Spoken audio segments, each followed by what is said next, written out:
This summer, our family took a cruise to see Alaska. Normally, we are not the cruise type of people, but Alaska is different. There are so many amazing places that are only accessible by boats, and large cruise ships provide a high vantage point and stable platform that provide views that are unmatched by smaller boats. We took a 7-day northbound cruise from Vancouver to Whittier. There are 3 days at sea and 3 dockings at Ketchikan, the salmon capital of Alaska, Juneau, the capital, and Skagway, the heart of the Alaskan gold rush. On 2 of the days at sea, we visited Glacier Bay National Park and the College Fjord. I will focus on Ketchikan and Juneau today, while my brother will show you the rest. Ketchikan is a summer salmon fishing camp for the native Tlingit people, well before the arrival of settlers. A few minutes of walking from the dock, and we got to one of the salmon ladders, where the salmon perform their famous aerial acrobatics to get to their spawning places, guided only by their sense of smell to produce more offsprings.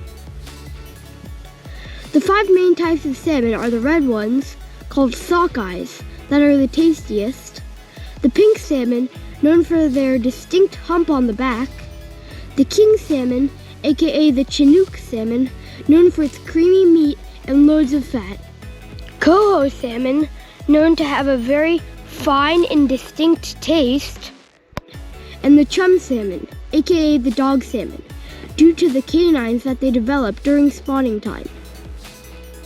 For the Tlingit people, salmon is their gold. The abundance of salmon in summer allowed them to store so much food that they didn't need to worry about survival through the harsh long winters.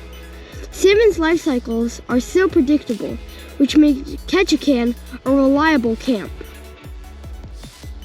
The salmon also feed the wildlife of Alaska, like eagles, seals, and bears, providing additional variety of life for the Tlingits as a source of fur, fat, and meat.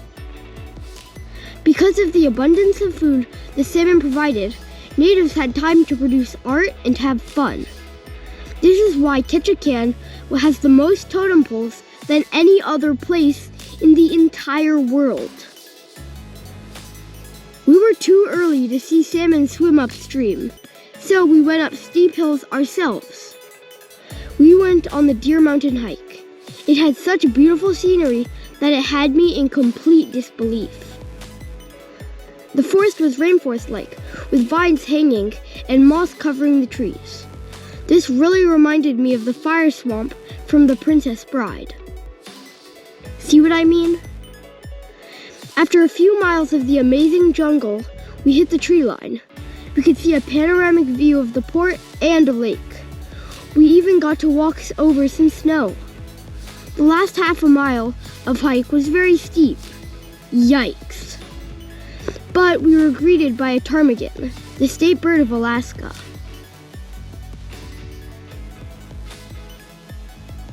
The hike was long, strenuous, but rewarding. I highly recommend it. The next day we woke up docked at Juneau. Despite being the capital of Alaska, it is not accessible by car, and the only way to get to it is by boat or plane. Here we got up close to the Mendenhall Glacier and the Nugget Falls. There is a short trail that leads to the bottom of the waterfall, which is also the closest spot you can go to see the glacier. The water rushing down the fall is thunderous. The glacier looks really close because of its sheer size, but in reality, it is still a mile away. A recent calving revealed the mystic blue inside of the glacier. I can hardly turn my gaze away. There is a milky blue lake at the base of the glacier that is refreshingly cold. We hiked up a trail that led to the top of the waterfall, where we got close to the rushing river that fed the fall. My brother will be telling you more about how glaciers are formed in the next episode. Sadly, this glacier has been receding rapidly. In 1925, the glacier was 1.75 miles longer. Scientists believe that in 2050, people won't be able to see it from the visitor center. Cruising to Alaska can satisfy a variety of people.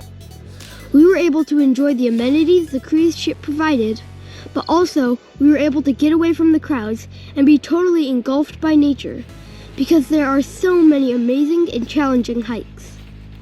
We also enjoyed learning about the native history and culture.